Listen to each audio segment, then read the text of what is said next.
Hi everyone, आप लोग कैसे हो। तो आज ये वीडियो लाने का मेरा पर्पस ये है कि आप लोग, मैं इससे पहले जो स्ट्रेटेजी वाला वीडियो डाली थी तो उसमें ही कई का कहना था कि आप इंग्लिश को अच्छे से एक्सप्लेन करके बता दो कि कैसे क्या करना है। तो अब ये वीडियो लाने का बस यही मकसद है कि इसमें हम बस इंग्लिश की बात करेंगे कि इंग्लिश ग्रामर कॉम्प्रिहेंशन कैसे किसको क्या करना है। एंड पूरा कंप्लीट देखो, जरूर कुछ ना कुछ बेनिफिट ले ही लोगे। मतलब मेरा मेरे लाइफ के जर्नी का 1 डेढ़ साल से मैं बेसिकली इंग्लिश पे ही वर्क कर रही हूँ। जब से मैंने 12th कंप्लीट किया है तो मेरा पता नहीं तब का टारगेट ये था कि इंग्लिश पे वर्क करना है, चाहे जो हो। कभी कभी ना लोगों की बातें ना कुछ ज्यादा ही हट कर देती है। और हाँ, तो छोड़ो ये सब बातें। तो अब हम उस पर डिस्कस करेंगे कि हम इंग्लिश में कैसे कैसे करना है। तो देखो, मैंने इंग्लिश में अलग अलग सोर्स को यूज किया है। जैसे कि मैं अभी बताई कि मैं 12th में, 1 मिनट मुझे देखने दो कि ये रिकॉर्ड सही से हो रहा है या नहीं हो रहा, तो फिर आगे मैं बताती हूँ। हाँ, तो स्टार्ट करने से पहले मैं आपको ये बात अच्छी तरीके से बोल देती हूँ कि मैं ये वीडियो जो लाई हूँ, ये मेरा कोई मतलब मैं एकदम से सोच रही हूँ एकदम से मेरा क्या प्लानिंग था और प्लानिंग बना के स्ट्रेटेजी अच्छे से लाओ फिर जाके वीडियो को अपलोड करो, ऐसा कुछ भी नहीं है। मेरे पास टाइम भी नहीं होता है क्योंकि मुझे पढ़ना होता है, पढ़ाना होता है, खाना बनाना होता है, सारा काम मैं खुद से करती हूँ। तो इतना टाइम मैं देखो, मेरी लाइफ की अगर बात है, मैं कुछ भी इंग्लिश में बताऊंगी सो डैट कि मैं उसे खुद फील की होंगी तभी कुछ बता रही हूँ, और इसके लिए मुझे कोई सोच के प्लानिंग बनाने की जरूरत नहीं पड़ेगी। सॉरी, बाहर का आवाज आ रहा है। तो मुझे जैसा लग रहा था मैं बस सोच रही हूँ कि आपको बता दूं। अगर आप लोग को किसी को ऐसा लगे कि नहीं, इसको क्या पता रहेगा, देख के क्या मिलेगा, कुछ तो खुद खुद तो कुछ निकाले नहीं है। पहली बात तो मेरा कोई एज अभी हुआ नहीं कि मैं कोई एग्जाम एलिजिबल हूँ देने के लिए। सो अब लेकिन मुझे जितना पता है, अगर आप लोग अगर ऐसा कोई है जो हम मुझसे भी बेसिक बिगिनर हो और उसको बहुत ज्यादा प्रॉब्लम आ रही है, हिंदी मीडियम वाले के लिए तो बहुत ज्यादा ही प्रॉब्लम, इसके बारे में मैं क्या ही बताऊं। मतलब मैं जब 12th में थी प्रॉपर हिंदी मीडियम से, और उसको कन्वर्ट करना इंग्लिश में बहुत ज़्यादा डिफिकल्ट होता है। बेसिकली ना, मतलब ट्वेल्थ तक तो ऐसे ही कर लेता है इंसान, और आगे क्या पता। अच्छा, तो फिर मैं बताती हूँ। तो अभी फिलहाल के लिए मैं जब इंग्लिश कर रही थी, देखो मेरे पास, मैं कुछ सोर्स बताती हूँ। मैंने ये जो कॉपी है, ये कॉपी को यूज भी किया है, एंड ये कॉपी यूज किया है, और ये नोट यूज किया है, नोटबुक जो थे। और भी ढेर सारे 2-3 कॉपी, एक दो लाइब्रेरी में है और एक दो मेरे रूम में पड़ा हुआ है। तो मैं इतना, मतलब जब मैंने 2024 में 12th किया था, तो मेरा उस टाइम में पर्पस था कि मुझे कुछ निकालना है, कुछ अच्छा एग्जाम का प्रिपरेशन करना है, इसलिए मैं शुरुआती से अच्छे से अपने टाइम को दूंगी। बट ये ना कि इस इधर आने के बाद अगर आप साइंस के लाइन में जाते हो, नीट करते हो, तो भी आपको हिंदी मीडियम वाले के लिए बहुत ज्यादा डिफिकल्ट हो जाता है। उसमें मेरी फ्रेंड लोग अगर ऐसे करती है तो वो लोग काफी ज्यादा बोलते रहती है कि हिंदी मीडियम बहुत प्रॉब्लम हो रहा है, बहुत प्रॉब्लम हो रहा है, पता नहीं कैसे होगा ये वो। तो मैं ये सब सोच के जनरल में आ गई कि शायद जनरल में जल्दी कर पाऊंगी कुछ भी, क्योंकि साइंस बैकग्राउंड में आप नीट निकालो, फिर 5 ईयर प्रिपरेशन करो कॉलेज में जाके, तब कोई जॉब लगेंगे आपको। एंड मुझे ऐसा लगा कि मैं इसमें जल्दी कर सकती हूँ। और यहाँ आके मुझे पता चला कि 1 मिनट, किसी का कॉल आ गया था, मिस्टेक। तो मुझे ना, क्या बोल रही थी भूल गई। हाँ, तो जनरल में आने के बाद ये फील हुआ कि यार इसमें भी कितना इंग्लिश पढ़ना पड़ता है, बस मतलब बहुत। मैथ तो है ही, मैथ का तो कुछ पता ही नहीं है कि 10th के बाद, जब फिलहाल ट्वेल्थ में पढ़ा है मैंने मैथ को, बट खुद से कुछ ना प्रैक्टिस की हूँ। जो क्लास करती थी, जो सर सॉल्व करवाते थे, बस उसको नोट करती रहती थी। इसकी वजह से मेरे 10th में शायद 60%, 60 मार्क थे, परसेंटेज का नहीं पता मुझे। तो हाँ, उसमें फर्स्ट कर गई थी। फर्स्ट 65 पे होता है, 60 पे होता है। तो हाँ, वो मैथ में ऐसा कुछ चला था। और 12th के बाद तो खैर अब भी। और इंग्लिश में मेरे मार्क, इंग्लिश में 78 थे 12th में। और उसमें अगर कुछ अच्छे खासे मार्क मिल जाते, मेरे और अच्छे मार्क होते 12th में। रुक जाए 1 मिनट, सॉरी फॉर डिस्टरबेंस, क्योंकि अभी कॉल आ रहे थे, मैंने एक बार कट कर दिया था एंड फिर रिसीव करना पड़ गया। ये तो होता है बीच में कॉल आ जाए फिर मैं भूल जाती हूँ कि बात टॉपिक कहाँ पे थी, क्या बोल रही थी। तो मुझे ना ये 12th की मैं बातें बता रही थी, खैर अभी की बात बता रही हूँ। तो मैं जब स्टार्ट की थी पढ़ाई 12th के बाद कि मुझे जनरल कंपटीशन में ही जाना है, उसमें ही कुछ अच्छा खासा जॉब करना है, ये सारा कुछ था। तो पहले मैंने एसएससी को देखा, और इसमें भी नहीं, उससे पहले जब मैं घर पे थी तो एनडीए को देखा था। एनडीए में मतलब उसमें तो आप लोग सबको पता होगा कि कितना हार्ड इंग्लिश होता है, और मैथ तो अलग ही 12th लेवल के होते हैं। तो उससे ये पता लगा कि इंग्लिश के बिना काम नहीं चलेगा, तो मैंने उसे छोड़ दिया, उसका फॉर्म भरा था उसको छोड़ दिया। फिर क्योंकि उसमें तो एलिजिबल है, क्योंकि 17 ईयर से स्टार्ट शायद हो जाता है फॉर्म भरना, तो मैंने उसको छोड़ दिया क्योंकि मुझे लगा मैं नहीं कर पाऊंगी अभी, क्योंकि बहुत मतलब 1 डेढ़ मंथ में क्या ही उखाड़ पाती मैं, वो भी हिंदी से। तो उसको छोड़ दी मैं सोची अच्छी से अब 1-2 साल प्रिपरेशन पे टाइम दूंगी एंड देखते हैं क्या होता है। तो उसके बाद मैंने चूज किया कि एसएससी में देखते हैं। एसएससी में ओ माय गॉड, इसमें भी इंग्लिश उतना ही है। अब इंग्लिश को करे तो करे क्या, कुछ नहीं, खुद को ठीक करना है बस, ये बात है। तो तो फिर मैं जून जुलाई में जब यहाँ दूसरी जगह अपने घर को छोड़ के रहना स्टार्ट की थी, तो फिर तब मैंने डिसाइड किया था कि नहीं, अब सबसे पहले हमको कुछ करना है तो इंग्लिश को ठीक करना, चाहे जो इंग्लिश और मैथ। मैथ तो अभी तक भी मैं वैसा कुछ नहीं बोलती, क्योंकि मैथ में सिलेबस कंप्लीट करना होता है और उसके बिना काम नहीं चलने वाला आपको, उसमें कैलकुलेशन और सिलेबस का जोड़ी होता है। इंग्लिश में क्या था, शुरू से करना है, और मैंने अपना कंटिन्यू 1 साल डिवोट कर दिया, जिसकी वजह से मैं जब एसएससी का बैच ली थी रैंकर गुरुकुल पे से, तो वो मैं पिछले छठ पूजा के टाइम में ली थी, और वो भी मैं बिल्कुल भी कुछ नहीं की। और अभी बता रही हूँ कि मैं फरवरी मार्च अप्रैल तक बस कंटिन्यू इंग्लिश को ही देती थी, ज्यादा से ज्यादा टाइम करती थी, मैथ को भी करती थी, उसके बाद करंट अफेयर भी कर लेती थी। तो मतलब इधर वाले सब्जेक्ट को कम टाइम दिया करती थी, और इंग्लिश में मेरा हर रोज 4 घंटा 5 घंटा ऐसे मैं डिवोट देती रहती थी टाइम, बस मेरा कैसे भी इंग्लिश ठीक हो जाए। तो उसमें मैंने शुरू में क्या पढ़ा, शुरू सबसे पहले तो एनसीईआरटी उठाई कि 6 का एनसीईआरटी पढ़ूंगी। 6 का एनसीईआरटी मैंने हिस्ट्री को पढ़ा, उस टाइम में मैं एक कुछ कुछ वीडियो भी डाला करती थी, शायद इस पे है या नहीं पता नहीं। तो वो एनसीईआरटी को पढ़ी, मैं एक एक लाइन को रीड करती थी, एक एक वर्ड को मीनिंग को समझती थी। एंड उसके बाद आप लोगों को पता है कि जब मैंने अच्छे से देखा, वो रीडिंग रीडिंग करने के लिए तो ये कर रही थी, एंड एसएससी में जब मुझे ये भी पता लगा वोकेबलरी आता है, कि मुझे तो उस टाइम में ये भी नहीं पता था कि वोकेबलरी होता क्या है। क्योंकि अब देखो, अभी मैं जिस स्टूडेंट को पढ़ाने जाती हूँ उसका अभी से ट्रांसलेशन का बुक आता है, उसके एक पार्ट में ट्रांसलेशन यूज होता है, बनाने को देते हैं, और एक पार्ट में होता है वोकेबलरी। ये भी नहीं कि वर्ड वोकेबलरी यूज, अभी से ही पता है कि लोग को वोकेबलरी होता क्या है, सारे वर्ड, वर्ड का मीनिंग, उसके हाँ यही बस। तो वो उसको अभी से पता है, बट हम लोग को ऐसा कुछ भी नहीं पता होता है। तो उस टाइम में जब सुनी थी वोकेबलरी होता क्या है, मतलब कुछ पता ही नहीं था, और एक छोटे छोटे वर्ड का मीनिंग हमको ऑनेस्टली बता रही हूँ बिल्कुल पता ही नहीं था। क्या बोलूं, मतलब खुद अजीब लग रहा है सच में कि हम इतना वीक थे हर एक वर्ड में। देखो, इंग्लिश को ना ठीक करने का बस एक ही फंडा है, आप ध्यान से अगर सुनोगे और किसी के भी मुंह से सुनोगे, तो उसमें ना कि आपको बचपन से लेके सीनियर तक की बात बता रही हूँ, अगर आपका वोकेबलरी बेसिक वर्ड ठीक है, अच्छे हैं, तो आप पढ़ लोगे, रीडिंग कॉम्प्रिहेंशन ठीक कर लोगे, और क्वेश्चन सॉल्व कर सकते हो, रीडिंग अच्छे से कर सकते हो, पजल को सॉल्व कर सकते हो, बहुत कुछ ठीक से कर सकते हो अगर आपका वोकेबलरी ठीक है तो। क्योंकि ग्रामर में इतने रोल नहीं होते हैं, रीडिंग और करने के लिए ज्यादा रोल नहीं होते, उसमें आपको बेसिक कुछ कुछ पता रहना चाहिए, टेंस हो गया, वॉइस हो गया, नरेशन हो गया, ये कुछ कुछ जो ऐसे चैप्टर है जिसके बिना काम नहीं चलने वाले हैं, वो अगर पढ़ लोगे तो आपका रीडिंग कॉम्प्रिहेंशन ऐसे ही हो जाएगा। बट वोकेबलरी नहीं होना बहुत परेशानी है। तो उस टाइम में जब मैं रीडिंग कर रही थी एनसीईआरटी हिस्ट्री वाला, सबसे पहले मैंने रीडिंग करना स्टार्ट किया था। तो मैं उसी टाइम में जब सर्च की थी, मुझे वोकेबलरी का पता लगा था, तो मैंने सोचा कि मुझसे तो होगा नहीं। मैंने ट्राई किया था कि मुझे बुक मिल जाए, जैसे कि वॉल्यूम 1 हो गया, वॉल्यूम 2 जो मैं हम लोग, उसका तो ग्रामर वाला बुक है ना वो, और ब्लैक बुक हो गया, ये सब वोकेबलरी के बुक हैं।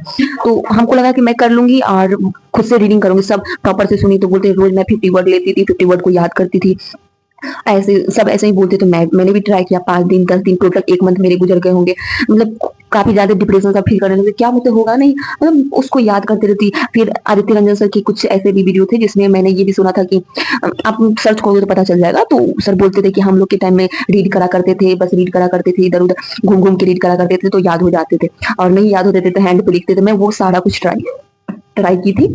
तो मेरे बिल्कुल नहीं हुए एंड मुझे ऐसा लग रहा था कि पता नहीं मैं कुछ कर पाऊंगी या नहीं। अगर मिस्टेक से कोई क्यूज लगा लेती थी, 5-10 क्वेश्चन रहते तो उसमें पता चलता था 0 बाय सन्नाटा, ऐसा कुछ आ जाते तो मतलब क्या ही बता। और उसी टाइम में मुझे ना कुछ लोग मतलब लोगों की तो बातें मतलब सुनोगे ना आप। गांव में हूँ, मेरे बेसिकली घर जो है गांव में है, तो वहां के लोग ना, अगर मैं पढ़ रही हूँ तो उसको ऐसा लगता है कि अब इंग्लिश में पढ़ रही है या फिर नहीं बाहर जाके पढ़ रही है। जब मैं 12th कर रही थी तो घर से थोड़ा दूर जाके कर रही थी, तो उन लोग को ऐसा लगता था कि मतलब मुझे मतलब पास में आके ना ऐसे कुछ कुछ बातें बोले थे अपनी बेटी लोग का एग्जाम्पल लेके कि हाँ कि हम लोग की बेटी को ऐसे पढ़ाएंगे तो वो तो इंग्लिश बिल्कुल सीख लेगी, बोलेगी, इंग्लिश में बात करे, इंग्लिश में कुछ आए या ना आए बात करना जरूरी है। बेसिकली पता है इंग्लिश में रीड करना लिखना ये काफी डिफिकल्ट होता है, लेकिन बोलने के लिए ना स्पोकन इंग्लिश बहुत ईजी है, कर लोगे।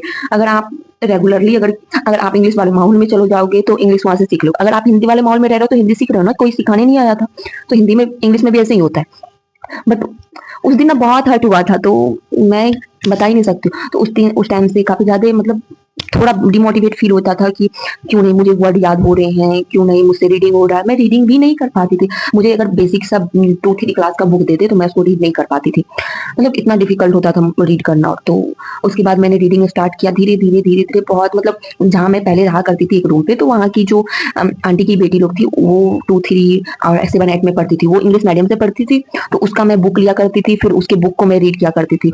और फिर लास्ट में फिर मैंने एनसीईआरटी उठाया, और एनसीईआरटी में भी 6 के क्लास के एनसीईआरटी में ज्यादा हार्ड वर्ड नहीं है, बट हाँ उस टाइम में बहुत ज्यादा हार्ड लगते थे मुझे, तो मैं उसको करती थी। एंड फिर वोकेबलरी जो बताई मैं वो कर रही थी, तो मुझसे नहीं हुआ, मैं वोकेबलरी याद नहीं कर पाई, उसमें कुछ नहीं बता सकते। तो मैंने यूट्यूब पे सर्च किया कि शायद यूट्यूब से फॉलो करूंगी तो सर कुछ करवा सके तो करवा दे। तो आपको पता होगा कि यूट्यूब पे वो जयदीप सर का जो है ना प्लेलिस्ट बना हुआ है, 2 प्लेलिस्ट बना हुआ है। तो उसमें मैं क्या करती थी, देखो मैं शुरुआती का दिखाती हूँ। ये है मेरे वोकेबलरी के ई बुक कॉपी नोट्स, ये देखो मैं दिखाती हूँ, दिख रहा है? ये देखो मैं इस सारे लिखा करती थी, इधर देखो, और सबको मतलब लिखती थी, याद करती थी। सर थोड़ा ट्रिक से भी याद करवाते थे, तो मुझे वो उस टाइम के लिए तो बहुत हेल्प हुआ था, क्योंकि फर्स्ट टाइम मैंने अम, देखना स्टार्ट की थी तो बहुत हेल्प हुआ था। और मैंने रेगुलरली फॉलो भी किया, एक प्लेलिस्ट में 60 वीडियो है और मैंने उसको कंप्लीट भी किया था। तो वो करती रही आगे, टाइम तो ज्यादा जाते थे, मैं बोल तो रही हूँ कि 4 से 5 घंटा मेरे सिर्फ इंग्लिश में जाते थे, अदर टाइम तो वो सब सारे सब्जेक्ट बहुत कम टाइम देती थी। तो इसको नोट भी करना होता था, क्लास भी करना होता था, तो वो सारी चीजें करते करते मतलब ये क्लास की फिर भी कुछ नहीं हुआ। मैं टेस्ट लगाती थी, क्यूज लगाती थी, फिर भी नहीं, मतलब हाँ कि थोड़ा थोड़ा ना ये फील होता था कि नहीं ये वर्ड सुना हुआ लग रहा है, ये वर्ड सुना हुआ लग रहा है, ये की। एंड फिर मैंने बाद में तरुण ग्रोवर सर जो हैं इन्होंने बोला कि आप प्लेलिस्ट लीजिए और उसके स्ट्रेटेजी वाले वीडियो देखो, उसके बहुत बेटर है। स्ट्रेटेजी वाले वीडियो देखोगे ना तो मतलब वो बहुत बताते हैं कि आपको इतना ही करना है तो उतना ही करो, लेकिन वो बताए भी है कि आप अगर बेसिक हो तो छोटे छोटे पतले पतले 1 2 3 के या फिर तेनाली रामा का जो बुक और होता है पतला पतला स्टोरी का, वो सारी बुक और को पढ़ सकते हो आप, आपका रीडिंग ठीक होने के लिए। तो वो सारी चीजें मैं की थी। एंड अभी फिलहाल की बात मैं करूँ तो अभी रोज के रोज इधर 4 मंथ लगभग में हो गया है, तो मैं, हाँ 4 मंथ या 3 मंथ हुआ है रेगुलर मैं निमिषा मैम बंसल की क्लासेस करती हूँ। और मैं क्या बताऊँ, उस मैम से जब मैं मिली थी ना, शुरुआती में जो करना स्टार्ट की थी मुझे नहीं फील हुआ था, तो मैम मतलब कि मुझसे ठीक होगा या फिर खुद में किसी का बात सुन के कॉन्फिडेंट आए कि नहीं तुम कर लोगी। तो फिर वो, पता है वीडियो काफी ज्यादा लंबा हो रहा है, मैं सारी कुछ एक्सप्लेन किए जा रही हूँ। सो अगर आप लोग को ना मतलब बोरिंग फील होने लगे नहीं कुछ जानो, तो आप लोग बस जहां जहां मेरा कुछ अगर स्ट्रेटेजी प्रॉपर बता रखी होंगी तो वो सारी कुछ को देख लेना। तो फिर मैंने निमिषा मैम बंसल मैम से मिला था, तो उनसे लगा कि मैं ठीक कर लूंगी। उसका क्या था कि वो जो क्लास करवाती है वो वोकेबलरी को ना ऐसे नहीं बोलते कि ये लो मैं स्लाइड पे लिख दी हूँ और आप उसको रीड करो, याद करो, हम जैसे याद करवा रहे हैं निमोनिक से करवा रहे हैं वैसे करो, ऐसे कुछ भी नहीं करवाती है वो उसका कहना है कि मैं लिखूंगी, रोज के रोज लिखूंगी। और ये नहीं कि अब 20 वर्ड है 20 वर्ड को याद करो, उसका मतलब क्लास में बता ही नहीं सकते, उसका 1 घंटा वोकेबलरी का जाता है। और 200 300 400 ऐसे मतलब वोकेबलरी को करवाती है मैम, वर्ड को, नए नए वर्ड को। और वो आप अगर 1 मंथ रेगुलर किए उसकी क्लास को तो आपको ये फील हो जाएगा कि हम एक वर्ड को कितना बार रिपीट कर लिए हैं। और आपको ये पता रहना चाहिए कि सबसे ज्यादा प्रॉब्लम तो हम लोग को यही होता है ना कि हम लोग देखना तो पसंद करते हैं बट उसको रिवीजन करना बहुत डिफिकल्ट है। तो मैम ये काम को हल्का कर देती है, जिसकी वजह से मैं बस कुछ करूं चाहे ना करूं रेगुलर मैं क्लास को लेती हूँ। इसके लिए मुझे जो करना पड़े मैं क्लास लेती ही हूँ। आप लोग मेरे ब्लॉग में देखते भी होंगे कि मैं क्लास लेती ही हूँ। और इसीलिए मैंने पिछले वाले ब्लॉग में नहीं बताया था, मुझे पता था मैं इंग्लिश पे जब बोलना स्टार्ट करूंगी तो बस मेरा पूरा जर्नी खुल के बैठ जाएगा।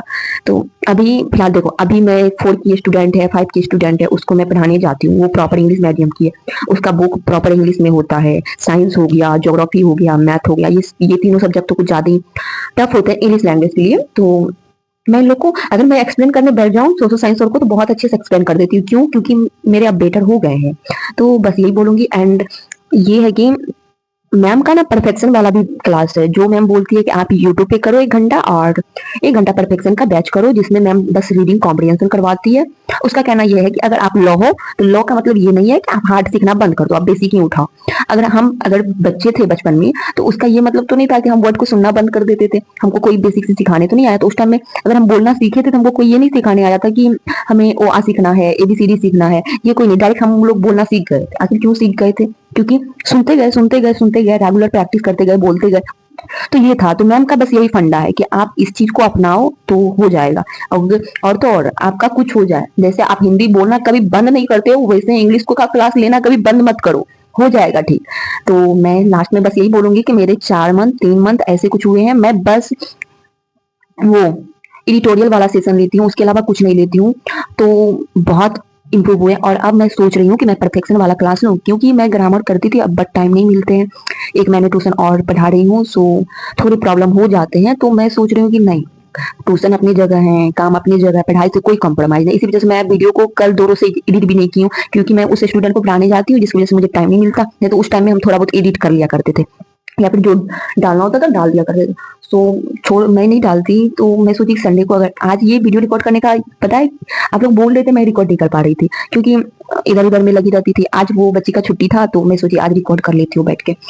और काफी ज्यादा लंबा हो गया है वीडियो। और अभी के लिए मैं उसका क्लास का प्रॉपर नोट्स बनाती हूँ। देखो जैसे ईडियम लिखाई है मैम, या फिर वर्ड लिखा रही है, सिनोनिम एंटोनिम, तो सबको मैं लिखने का ट्राई करती हूँ। आपको ऐसा नहीं है कि पॉज करना पड़ेगा वीडियो को, मैम खुद से लिखती है तो आप साथ ही साथ लिखती रहा करो, तो ये बेटर रहेगा। मैं बोलती हूँ कि आप जुड़ जाओ, बहुत अच्छा है। बेसिकली वो ना बैंकिंग के लिए, क्योंकि आप लोग को पता होगा बैंकिंग में बहुत हार्ड इंग्लिश आता है, तो उसका टारगेट ये रहता है कि इंग्लिश को बेस्ट कर दे। तो उसमें ये मत सोचना कि मैम वो मैम का वो तो ऐसे बैंकिंग का है, SSC वाले क्यों करें, अरे इंग्लिश है उसमें, इंग्लिश भी मैम करवाते, SSC सीरियल और वाले सबका टारगेट वाले स्टूडेंट पढ़ते हैं। तो यही था, मुझे यही कुछ बताना था। अगर आप लोग को करना हो तो करो, और रीडिंग पे प्लीज फोकस करो, क्योंकि मैम वोकेबलरी की क्लास में रीडिंग करवाती है, तो उसे स्किप करके प्लीज वीडियो को मत जाना। क्योंकि हाँ आपको डिफिकल्ट लगेंगे, मुझे भी बहुत डिफिकल्ट लगता है, कभी कभी तो ऐसा मन करता है कि मैं करूंगी ना, बस वोकेबलरी कर लूं, क्योंकि वोकेबलरी करने में अभी इंटरेस्ट आने लगा है मुझे। बट रीडिंग करने में उतना इंटरेस्ट नहीं आता, जब मुझे समझना है तो बहुत मतलब इतना बुरा नींद नींद और तो सब कुछ आने लगते हैं मुझे। तो बस यही बोलूंगी कि अपने आप को मोटिवेट रखो कि नहीं कुछ सीखना है तो उसके लिए कंप्रोमाइज तो करने पड़ेंगे, नींद लेके एक लेक्चर को बर्बाद करने से कुछ नहीं हो सकता। सो वही कि रीडिंग पे ज्यादा फोकस करो, क्योंकि ग्रामर इक्वली ठीक हो जाएंगे। मैम बोलती है अगर आप परफेक्शन लेना चाहते हो तो लो, नहीं तो अभी के लिए बस मैं बोल रही हूँ कि वो यूट्यूब पे जो एडिटोरियल की क्लास करवा रही है मैम, उससे जुड़ जाओ कैसे भी। नाम है निमिषा बंसल, इंग्लिश क्लास की जो मैम है, उससे को सर्च कर लेना, यूट्यूब पे मिल जाएगी। मैं दिखाने का ट्राई करूंगी यहाँ पे। तो यही है कि हो जाएंगे। और आपको इससे रिलेटेड और कुछ भी जानकारी लेना है कि ऐसे तो मैं सब कुछ बताने का ट्राई की हूँ, और अगर कुछ भूल रही हूँ तो आप लोग बोलना, फिर कभी ब्लॉग डालते डालते मैं शायद शेयर कर दूं। यही था बस। So thank you. अगर आपको ठीक लग रहा है ये, कि कैसा लगा, सच में ठीक ठाक है नहीं है, ये सारी चीजें प्लीज बताना कमेंट में। एक कमेंट करते हो तो आप लोग, या फिर लाइक करते हो, सब्सक्राइब करते हो, तो मुझे बहुत अच्छा फील होता है कि सच में मैं भी कुछ अच्छा बता रही हूँ। अगर मैंने इतना टाइम इंग्लिश पे डिवोट किया है तो अगर मुझसे, हाँ होंगे मुझसे बिगनर, हिंदी मीडियम वाले तो जरूर होंगे, क्योंकि मैं इस पे टाइम दी हूँ ना 1 साल। और अगर जो नहीं टाइम दिया उसके लिए तो बहुत ज्यादा डिफिकल्ट होगा ना। तो उसके लिए अभी के लिए फिलहाल देखो, अभी पता है कि मैं ये बता रही हूँ ना, तो आप लोग को वो डिफिकल्ट नहीं फेस करना पड़ेगा कि एक बार वो पढ़ो इधर पढ़ो, मतलब ये सारी चीजों को नहीं देखना पड़ेगा। मुझे बहुत ज्यादा भटका हुआ था कि कभी ये पढ़ती थी वो पढ़ती थी, बस सोचती थी कि ऐसे भी ठीक हो जाए, टीचर को ढूंढना यहाँ वहां, जैसे मन तैसे पढ़ती रहती थी। बट हाँ अब मुझे लग रहा है कि पकड़ लो निमिषा मैम, बंसल मैम को, और सब ठीक हो जाएगा। और खुद के एफर्ट तो डालना जरूरी है। देखो मैम के थोड़े रीडिंग कॉम्प्रिहेंशन हाई लेवल के होते हैं तो तुरंत समझ में नहीं आएगा, तो खुद कुछ ऐसा करो जो ठीक हो जाए। अगर आप पढ़ रहे हो, और हाँ देखो मैं तो अभी परमार सर से पढ़ती हूँ जीके वाला, तो प्रॉपर अभी वो इस बार हिंदी दोनों मिक्स किया, तो मैं इंग्लिश ही पढ़ती हूँ। मैं अब बता तो रही हूँ कि मैंने जब SSC में बिल्कुल पढ़ना स्टार्ट किया, मैंने कुछ भी नहीं हिंदी को चूज किया, मैं सोची सब कुछ करूंगी तो इंग्लिश में ही करूंगी। अब ये रिस्क लेना मेरे लिए अब डिफिकल्ट है या फिर अच्छी बात है, बेनिफिट है, ये मुझे भी नहीं पता, बट इतना पता है कि मेरे इंग्लिश इंप्रूव हुए हैं। सो मैं आप लोगों को बता दें, आप लोगों को करना या नहीं करना, बट इंग्लिश के लिए ठीक है। बट मैंने सारे सब्जेक्ट को कन्वर्ट कर लिया है कि हाँ, मुझे हाँ, होती है प्रॉब्लम। ऐसे तो अभी प्रॉब्लम नहीं होती है, क्योंकि थोड़ी ना मुझे लिखना है, लिखने में मैं नहीं लिख पाऊंगी अभी भी, क्योंकि राइटिंग करना बहुत वेरी डिफिकल्ट, क्योंकि उसमें ग्रामर का बहुत यूज होता है और ग्रामर को ठीक करने के लिए टाइम चाहिए। सो ये वीडियो बहुत ज्यादा लंबा हो रहा है एंड इतना ही बोलूंगी। सो कमेंट करना और कैसा लगा प्लीज बताना। Thank you. पता नहीं, ये बोलते हुए ना मुझे आज लग रहा है कि मैं बहुत कुछ खुद दिल का शेयर की हूँ कि मेरे साथ क्या फील हो रहा था, बट उतना भी कुछ नहीं बताई हूँ। कभी कभी ना हम लोग के ना इंग्लिश को ना एक बहुत बिग लैंग्वेज, बड़ा लैंग्वेज मान लेते हैं कि जिसको आ गया वो तो महान ग्रेट है, और जो जो हिंदी सीखते हैं, हिंदी बोलते हैं, उसके लिए तो कुछ नहीं है। सो आज के लिए इतना ही।